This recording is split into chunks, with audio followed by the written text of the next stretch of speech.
Charles, comment ça va? Ben, ça va super bien. Un petit peu triste de plus voir les athlètes performer à la télé. J'étais rendu l'habitude là, de tourner ma télé à 6 heures quand les filles se réveillent. Ça me donnait une motivation de plus pour me lever le matin là, pour regarder les performances québécoises et canadiennes. Bienvenue tout le monde dans ce dernier podcast. Moi, je voulais qu'on boucle la boucle ensemble parce que on en a vécu des émotions. Les gens aussi qui nous écoutent en ont vécu vraiment beaucoup. Puis, mon Dieu, on a plein de choses à se dire. Je trouve qu'on s'est pas tant parlé parce que c'est allé vite, hein? Ça Ah, court. c'est...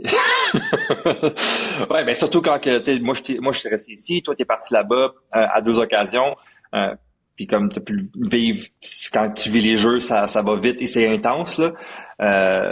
Fait que je comprends que, tu sais, on s'est peut-être pas parlé autant qu'on aurait voulu, mais t'as eu l'air de triper sur un temps là-bas, là. Mon Dieu, tellement. Puis là, je t'envoyais des petits voice memos par texto parce que ça allait tellement vite. Puis je pense que c'est juste quand j'étais en transport, mettons, dans les métros ou n'importe, que j'étais comme, OK, là, qu'est-ce qu'on fait demain? Mais tu sais, demain était comme toujours une éternité. Puis euh, j'ai senti que à tous les jours, je vivais genre 4 journées en une, là. C'était vraiment ça, là. Je me rappelais même pas le matin à quel point c'était rendu loin dans ma vie quand on se couchait le soir, là. C'était complètement fou. Puis tu rajoutais le décalage à ça. Fait que, tu sais, Québec se levait quand nous, on avait déjà vécu une journée en entier, là, à Milan. C'est vraiment débile de vivre ça. Ben, je l'ai pas tant, ben, tu sais, je l'ai pas tant vécu en tant que spectateur au jeu, tu sais, j'ai pas été au jeu, ben, j'étais allé au jeu d'été en 2024 à Paris, mais tu sais, de vivre des jeux d'hiver en tant que Canadien, c'est sûr que c'est incroyable. C'est sûr que t'as une bande de Canadiens qui s'en vont là. Tu sais, les derniers que j'ai fait moi, c'était à Beijing, il y avait personne. Mais je savais que tu allais t'embarquer dans une folie furieuse. Dans les arénas et tout, là, c'est toute qu'une ambiance. On s'est préparé un petit top 10 de ce qui nous a fait vibrer, ce qui nous a fait triper.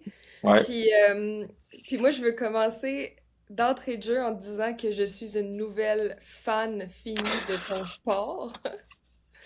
Et Yes. c'est nouvelle parce que c'est pas vrai que j'en avais déjà vu, c'est pas vrai que je m'étais déjà tant que ça attardé au patinage de vitesse. Là, j'ai vu du longue piste, j'ai vu du courte piste, j'ai vu presque tous nos athlètes canadiens Mhm. là, parce que je courais ces événements-là. C'est sûr que d'être à Milan puis d'avoir un de ces sports-là comme étant, tu sais, le sport majoritaire à Milan, ben, avec plein d'autres trucs dispersés, ça a fait en sorte que je me suis vraiment concentrée là-dessus. Mais là, plus ça avançait, plus j'achetais d'autres billets, plus que, tu sais, je t'avais dit, oh mon Dieu, Charles, qu'est-ce que je vais voir? Parce que, tu sais, il y a tellement Ouais. de possibilités de médailles. L'équipe a performé, mais j'en reviens pas à quel point ce sport-là, honnêtement, peut nous tenir au bout de notre chaise. En tant que spectateur, c'est malade. Ouais, ben c'est ça, exactement. Tu sais, quand que moi, je regarde une course de patin, quand j'étais patineur, ou, tu sais, maintenant, je suis plus stressé, plus énervé que quand, que, mettons, moi, je me préparais pour la course parce que tu sais jamais qu'est-ce qui peut arriver. Même si tu sais que le gars, il est comme champion du monde ou qu'il a les meilleures chances de gagner, tout peut se jouer dans une course. Il peut avoir une malchance, il peut avoir une mauvaise course, tu sais jamais qu'est-ce qui peut se passer, puis c'est ça qui rend la course énervante, puis stressante, puis tu le ressens dans l'aréna quand c'est plein, quand c'est full, comme aux Jeux Olympiques. Euh, Puis là, t'embarques dans la foule italienne, puis tu il aime ça la fête, il aime ça festoyer. Fait que, tu sais, l'ambiance, c'est sûr que c'était juste incroyable. Hey, tu cries pour les autres équipes. C'est comme Mhm. la panique. En longue piste, ça m'a fait flipper la musique dans le tapis, là. C'est comme comment ils font pour se parler. Cette ambiance-là, tu sais, les gens crient leur vie, là. C'est vraiment un sport auquel, là, j'essaie de comprendre les punitions. C'est pas, tu sais, c'est pas si simple. Je te dirais que même moi, des fois, il y a des pénalités, puis je suis comme, OK. est-ce que je comprends vraiment qu'est-ce qui s'est passé? Comme le call de l'arbitre, pas sûr. Fait que je peux comprendre qu'un spectateur qui est plus fan va voir une course, des fois fait comme je comprends pas pourquoi, parce que tu sais, même nous, les professionnels, les coachs ou les athlètes, des fois on se questionne. Fait que c'est la beauté. La beauté du sport, c'est que ça rend le sport encore plus stressant parce que après ça, tu vois un événement arriver dans une course, t'es comme ouais mais attends un petit peu, là, ça peut aller dans n'importe quel côté. L'arbitre comment est-ce qu'il a vu la chose? Ça peut aller de mon bord ou de l'autre bord, mon pays ou l'autre pays, ou ça peut être un share responsibility. Ça veut dire que c'est pas la responsabilité de personne, fait qu'il laisse aller, fait que sans disqualification. Donc, OK, fait que c'est normal c'est de pas... crève-cœur. Mais c'est normal que tu comprends pas tout. Ben, si tu veux, on peut se rasseoir là, au mondial en mars, là, 13, 14, 15. Là, on s'assoira puis on discutera de ça. Je veux absolument y aller en passant, là. J'ai pris ma chambre d'hôtel à Montréal, puis je suis comme là... Non, non, mais j'y vais, là. Ça va être, c'est jam-pack, là. C'est sold out. Ça va jusque dans le pit à l'arène Maurice Richard. Donc, ça arrive pas souvent. C'est toujours rempli, très bien rempli, mais au bout, jusqu'en haut des Bleus, à Maurice Richard, on voit ça à chaque 4 ans, je te dirais, après les Jeux. Qui t'a le plus surpris de ton sport? Je te dirais, je suis pas dire que c'est une surprise parce que je les connais quand même super bien, mais que je suis vraiment fier d'elle, c'est Courtney Sarro. Courtney Sarro, elle revient de là avec 4 médailles des Jeux. Ça s'est pas vraiment vu au Canada, ever. On a eu du 2, on a eu du 3, mais c'est la première à revenir avec 4 médailles. Je sais qu'elle aurait voulu avoir la médaille d'or sur une des distances parce que je la connais, puis je sais à quel point que ce sentiment de, d'être la meilleure l'habite. Et je dis ça, puis je sais qu'elle va retourner aux Jeux Olympiques et elle va y arriver. Parce que je sais, Courtney, elle est faite de quoi.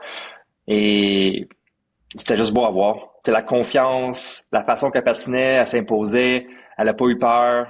Ben, elle a jamais eu peur, là, mais euh, Courtney, c'est une grande. C'est une grande. Puis de la voir performer comme ça, c'était beau à voir. Sachant son passé, les difficultés qu'elle a passées dans les 4 ans entre les Jeux de Pékin et les Jeux de Milan, là, de revenir forte comme ça, c'est tout à son honneur. De voir les athlètes, c'était un de mes points que je voulais te parler, la simplicité des athlètes, OK? C'est-à-dire de voir, on est habitué peut-être à penser que des grands athlètes qu'on regarde au quotidien, moins au JO, mais je pense au hockey, je pense au basket, je pense au baseball, ce sont de grands athlètes un peu inaccessibles ou n'importe. Dans ton sport, j'ai vraiment pu parler à plusieurs d'entre eux, là. Je pense à Valérie Maltais, j'ai parlé un peu avec Laurent Dubreuil aussi, tu sais, de voir ces athlètes-là être autant accessibles, c'est quelque chose qui m'a fascinée pendant les JO. Fait que, tu sais, on parle de Courtney comme c'est une des reines des jeux, mais cette accessibilité-là, j'ai été assez étonnée de la voir pendant les jeux. Ben, je pense que c'est ça qui est le fun quand tu vas aux Jeux Olympiques et que tu as des performances t'es comme extraordinaire. T'as le goût de répandre un peu comment est-ce que tu te sens, comment est-ce que tu as vécu la chose, puis de faire des entrevues avec le monde, ben ça fait partie un peu de ta job. Puis après ça, reste à toi de choisir, hey, je veux-tu faire des extra entrevues, mais la plupart des gens vont essayer de faire la part des choses durant les Jeux Olympiques. Puis justement, ça arrive une fois aux 4 ans que tu cette visibilité-là, fait que prends-la. Puis après ça, ben c'est sûr que faire une entrevue avec elle explique, c'est toujours cool. Hey, mais j'ai tellement été étonnée. On m'a dit oui quand même beaucoup. Tu sais, de voir le King. Kingsbury Ah aussi, de oui, passant 2 jours après sa médaille d'or, tu sais, il est revenu à Milan, puis tu sais, c'était super tough aussi d'avoir accès à plusieurs athlètes, justement, en ayant des jeux autant dispersés, mais que, mais que beaucoup d'entre eux ont décidé de venir faire leur petit tour sur Alexplique, manger de la pizza, manger un croissant, boire un café. J'ai complètement tripé, puis je pense qu'il y a des gens qui, oui, ont regardé les JO sur Radio-Canada, évidemment, puis qui étaient branchés, puis tout, mais de voir cette facette-là quelques jours plus tard aussi, des athlètes, d'amener les médailles dans une petite pizzeria en Italie, ou tu sais, c'était comme... je le demandais aux athlètes, là, j'étais comme, t'es-tu tanné de répéter ton histoire? T'es-tu tanné de donner des entrevues? Genre, je te gosse-tu? Puis, non, non, non! Non, mais tu sais, sentais que c'était vrai. J'ai même fini Ouais, l'entrevue avec Kingsbury en disant t'es un vrai fin parce que genre ça se ben oui. sentait. Comme tu veux shiner. Fait que tu veux shiner, puis après ça, tu sais, faire une entrevue assis à une table, manger une pizza, quoi de mieux. Tu sais? Mm. Ah, c'est ce que je pense. C'est ce que je pense. Tu sais, t'as tourné le bon trigger, là. Tu sais, t'as pesé sur le bon bouton pour appâter les athlètes, puis tu sais, qu'ils se sentent bien. Fait que, good job. Tu m'ouvres vraiment la porte à dire merci à nos partenaires, là. Mais tu sais, cette aventure-là, sans Pizza 900, sans l'aéroport de Québec, Voyage 737, ben, ça aurait pas été possible. Puis ces gens-là m'ont juste donné une carte blanche totale. Fait que je savais pas quel athlète j'allais pouvoir interviewer. Je savais pas qu'est-ce que j'allais pouvoir concrètement pouvoir faire en n'ayant pas accès à tout plein d'images. Tu sais, les accès aux Jeux olympiques, même pour les athlètes, c'est compliqué. Fait qu'imagine Ouais. pour les petits Alex Plick avec leur cellulaire. Tu sais, c'est compliqué, il y a des barrages partout. Je savais pas trop qu'est-ce qu'on allait réussir à montrer aux gens, qu'est-ce qu'on allait réussir à pouvoir dire, à expliquer. Puis les partenaires nous ont juste donné une genre de carte blanche totale. Puis je pense que ça a quand même bien été comme couverture, là. En tout cas, j'ai reçu du bon feedback et de t'avoir à mes côtés et de par le choix des sujets qu'on a fait aussi, puis tout. Fait que je me pince vraiment. Puis il y a un truc que je voulais complètement montrer aussi dans cette couverture-là, qu'on a réussi à faire, je pense, c'est l'ambiance. C'est-à-dire, tu sais, on Ouais. était là, puis de montrer cette ambiance-là. C'est pas vrai que c'est juste les Canadiens qui se disent salut entre eux. Genre, t'arrives là-bas, puis moi, j'ai crié là, pour l'équipe italienne, tu comprends? Parce qu'on était en Italie, puis là, nous, on était éliminés. Fait que là, tu sais, tu prends ta deuxième équipe. Des choses qui se voient rarement, là, quand tu vas voir du Ouais. sport. Oui. C'est absolument si tu prends pour le Canadien, tu vas pas prendre pour les Bruins, là. Tu sais, tu comprends?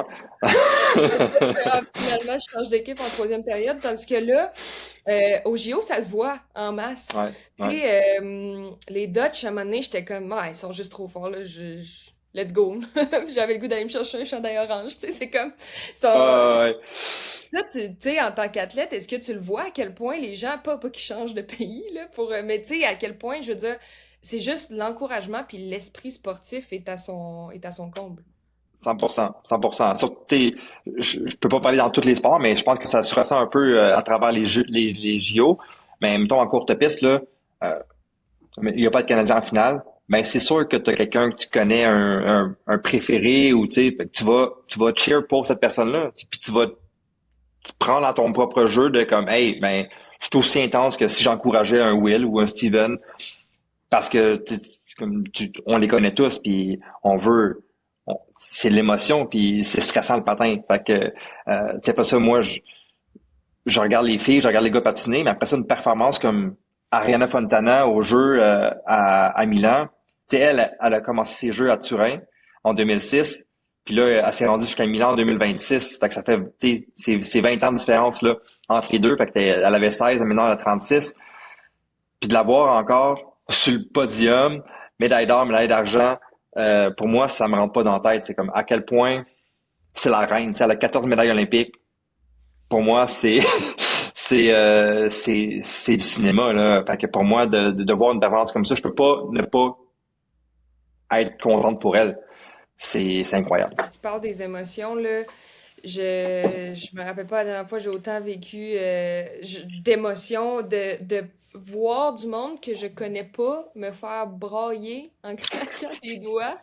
Euh, J'avais beaucoup, comme plusieurs personnes, tu sais, beaucoup d'espoir en William. Mhm. Dan Ouais. Gino, je suis allée le voir, je pense, à 4 reprises. Euh, Ça me créait toutes sortes d'émotions, ce qu'il vivait. D'arriver quatrième, hey, c'est pas mauvais, là. Mais c'est juste parce que C'est au exact. JO, c'est comme, ah, t'as le goût de tout pitcher à terre, là. Euh, c'est comme des gens qu'on connaît pas, à qui on s'attache vraiment rapidement, puis on leur souhaite tout le meilleur du monde. Est-ce que les athlètes le ressentent? Ça devient-tu une trop grosse pression pour certains? C'est une pression qu'ils ont jamais vécue. Quand c'est tes premiers jeux, euh, j'aime dire que tu te penses prêt jusqu'à temps d'arriver au jeu, que tu te rends compte que tu n'es peut-être pas autant prêt que tu le penses parce que c'est tellement exceptionnel. Puis autant que un athlète qui l'a déjà vécu essaie de mettre prêt un William ou un Félix ou euh, de s'assurer que ben, la pression, il va être capable de la prendre. Euh, pas qu'il est pas capable de prendre la pression, mais de vivre les Jeux olympiques, c'est quelque chose d'exceptionnel parce que tu sais, il reste que c'est du patin de vitesse, c'est contre les mêmes personnes, c'est les mêmes règlements, mais t'as jamais vécu dans un village avec d'autres sports, manger dans une cafétéria comme puis d'avoir toute cette effervescence-là. Fait que quand t'arrives là, c'est sûr que c'est 100% différent. Et tu sais, William, si on résume ses jeux, là, il a fini quatrième, cinquième, puis il a été disqualifié au 500, mais mettons de la course, là, il a fini quand même quatrième. Fait que William, il a fini aussi bien des fois 4 cinquième là, dans les 2 dernières années. C'est juste qu'on les voit pas parce qu'il a gagné la moitié des courses. Mais il en a fini, l'autre moitié, là, il a pas monté sur le podium. Fait qu'il a fini 4, 5, 6, disqualifié 32e, 64e. Mais ça, on les voit pas parce qu'on les raconte pas, ces histoires-là.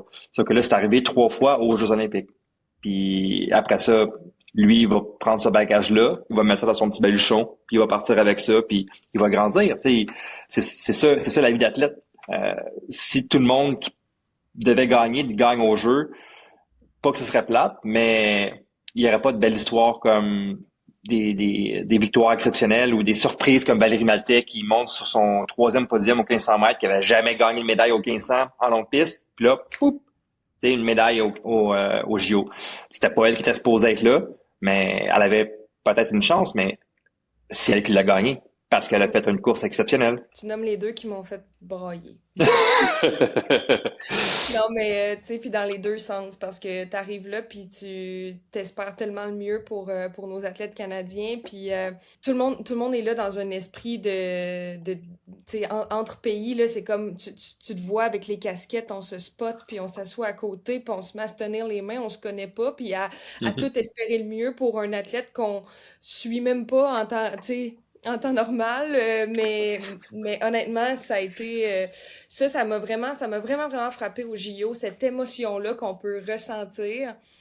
Puis là, ben, en te parlant de même, je me dis, dans le meilleur des mondes, on poursuit cet engouement-là pour nos athlètes canadiens tout au long de l'année, dans le fond, là. Tu sais, on va pas juste reparler de William Danginou dans 4 ans, idéalement, dans le fond. Ouais, exact. Ben, c'est la phase que je pense que ce qui est le fun des Jeux olympiques, c'est que ça met vraiment beaucoup de lumière sur le sport. Puis après ça, ben, on apprend à connaître les athlètes sur toutes leurs facettes.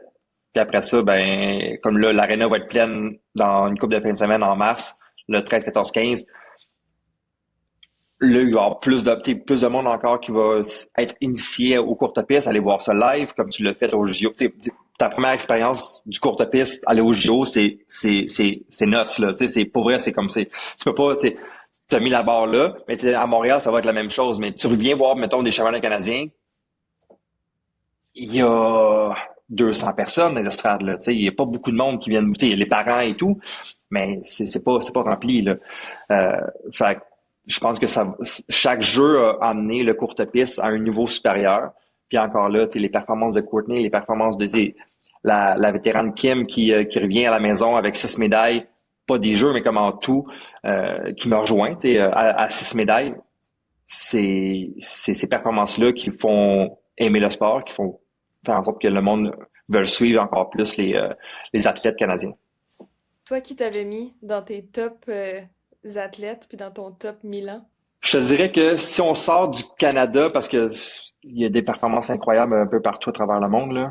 Mais si on parle de Johannes Klébo, le Norvégien, si je savais qu'il rentrait là favori de gagner multiples médailles d'or, mais de là de gagner toutes les épreuves qui allaient concourir au JO, il ressort de là avec 6 médailles d'or. Non, rien de moins. Ça, c'est du Michael Phelps, là. Tu sais, ça arrive une fois à chaque 2, 3 décennies, là. Ça arrive, ça va pas réarriver aux prochains Jeux olympiques, là. C'est exceptionnel. Tu sais, on a vu l'été passé, il y a 2 étés, quand que la jeune Summer McIntosh, tu sais, elle voulait battre un record au niveau canadien. Elle y est pas arrivée parce que c'est exceptionnel, parce que c'est tellement difficile, parce que la pression est là. Mais lui, il l'a fait. Il y avait 6 épreuves, 6 victoires pour la Norvège. Je regarde pas le ski de fond, mais au jeu, je regarde le ski de fond. Tu sais, c'est ça qui est le Il a fun. coché Puis toutes ses médailles en oui, ligne. Ouais, ouais, ouais, ouais. J'en ai 6 aussi, là. C'est lourd.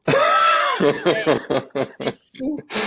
C'est fou, mais la Norvège, et je dis pas que c'est son cas parce qu'il est complètement dans une catégorie à part, mais la Norvège a quand même fait les manchettes de par leur comment ils appréhendent le sport, Ouais. comment le pays fait en sorte dès un jeune âge de s'assurer que t'aimes un sport, peu importe lequel, puis que tu le pratiques pour le plaisir.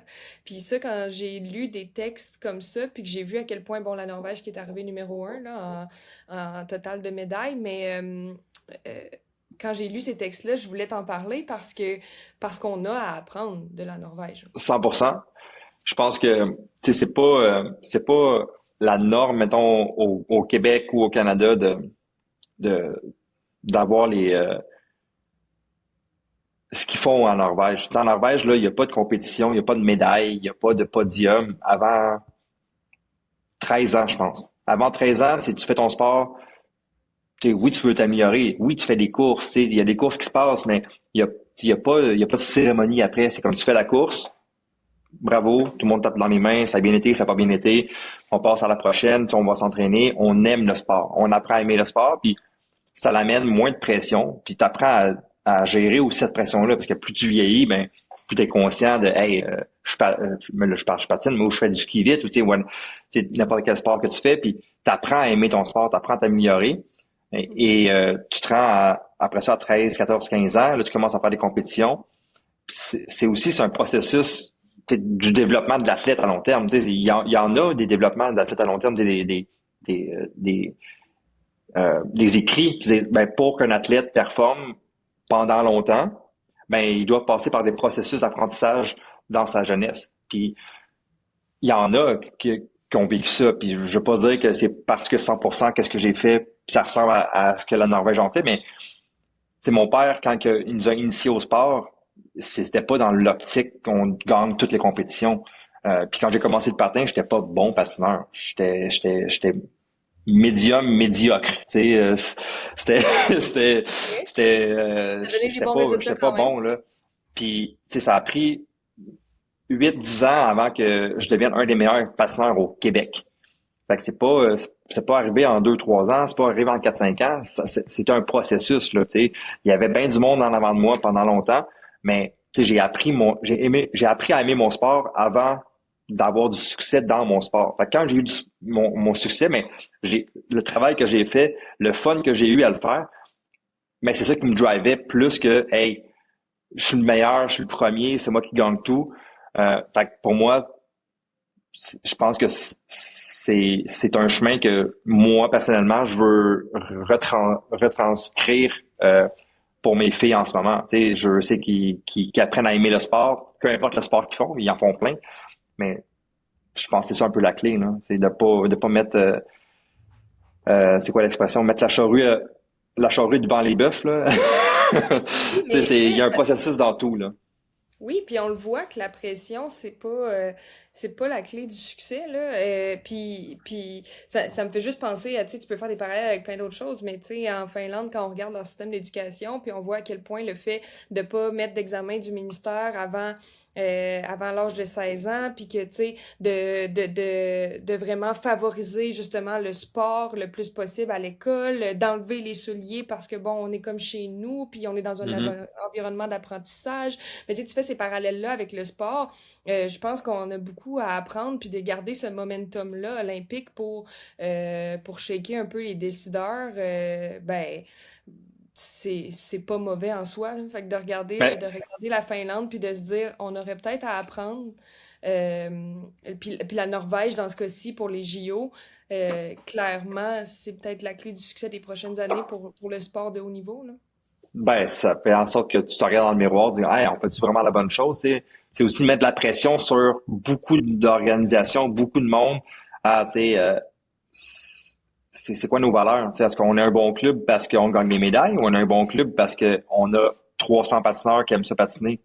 Fait que, tu sais, c'est plus ça aussi, tu sais, de regarder comment est-ce qu'on fait les choses, puis c'est quoi qu'on laisse comme héritage là, tu sais, pour les jeunes en général. Parce que tu sais, c'est pas vrai que ils vont tous se rendre aux Jeux Olympiques. Là, tu sais, c'est le pourcentage de monde qui se rend aux Jeux Olympiques, c'est C'est loin du 0,001%. Là. Fait que, tu sais, c'est minime, là. Mais si tu fais en sorte que les jeunes finissent leur carrière sportive à l'âge qu'ils vont finir leur carrière, peu importe l'âge, mais s'ils sont fiers d'avoir fait ce qu'ils ont fait, puis s'ils ont appris ce qu'ils avaient à apprendre dans la vie, ben ça sera mission accomplie. Peu importe le sport que tu fais, peu importe ce que tu auras fait dans ton sport. Fait que je pense que c'est plus ça le résumé, puis ce que tu veux léguer à la génération. Puis ils disent aussi, c'est bon pour la population générale parce que quelqu'un qui commence à faire du sport jeune, puis qui aime faire du sport jeune, ben à 50 ans, il va encore faire des activités, puis c'est ça qu'il va léguer à ses enfants, puis c'est ça qu'il va léguer à ses petits-enfants. On parle de Norvège, ils finissent de travailler à 3 heures à tous les jours de la semaine. Pourquoi? Ben, aller faire du sport avec leurs enfants. Aller chercher les enfants plus tôt à l'école, ben, quand l'école termine, partir, l'été, ils vont faire whatever, l'hiver, ils vont faire du ski, du patin, pour donner l'occasion de faire des choses avec leurs enfants, puis bouger dehors. Fait que c'est ça. Après ça, on pourrait dire demain matin, on fait ça, mais ça marche pas comme ça. C'est un processus, puis il faut juste prendre le temps, puis de le faire à notre façon. C'est pas de copier non plus quelque chose qui se fait ailleurs qui est la solution, mais c'est faire quelque chose qui est à notre image à nous. Non, mais ça fonctionne bien quand même, puis ça se reflète dans les médailles. Puis même si le but ultimement premier n'est pas que ça se reflète dans les médailles olympiques, ben on voit quand même que c'est le résultat escompté. Fait que non, j'ai trouvé ça vraiment intéressant. Puis là, on parle comme si tout ça était la fin et qu'on se disait au revoir. Mais je veux dire, on ouvre nos yeux sur les Paralympiques. Euh, Ouais, Puis ça va en être des importants. Je veux dire, ça va être super cool de suivre nos athlètes. Sur Elle explique, on est en train de préparer quelques portraits de certains para-athlètes qu'on veut montrer, puis on veut essayer de susciter presque le même engouement. C'est pas facile, c'est pas le même nombre de jours, c'est pas le même nombre d'athlètes, mais quand même, moi, je veux qu'on surveille l'équipe de para-hockey parce que la rivalité est ben la oui. même, hein. Je veux dire, Canada-États-Unis. Canada-États-Unis, exact. Canada-États-Unis au para-hockey, ça fait 2 éditions olympiques que l'on perd aux dépens du Canada, mais on pourrait avoir, aux dépens des États-Unis, mais on pourrait quand même avoir une surprise. Du moins, je pense que notre équipe de para-hockey est en forme. Ouais, ils ont gagné le championnat du monde, le dernier championnat du monde. Donc, je pense que tous les espoirs sont là. Puis c'est le fun de voir aussi quelques Québécois sur l'équipe parce que c'était une discussion aussi au jeu qu'il n'y avait pas de Québécois sur l'équipe canadienne. Là, on en a. Là, toi, tu surveilles quoi? Ben, de mon côté, il y a Molly Japson en paraski, paralpin en fait. 4 médailles aux Jeux en 2018, 2 médailles aux Jeux en 2022, détentiste du Globe de cristal dans la saison au Super G. Fait que pour moi, elle dérougit pas. Fait que ça va être une des favorites encore une fois sur le circuit, sur les pentes à Milan, à Cortina. Donc pour moi, ça va être une des athlètes que je vais regarder euh, sans aucun doute là, sur mon écran. Là.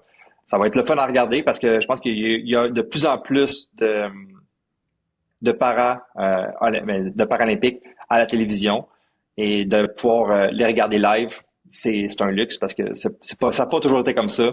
Puis de pouvoir les voir performer en live, c'est exceptionnel. Il reste clairement du chemin à faire Oui.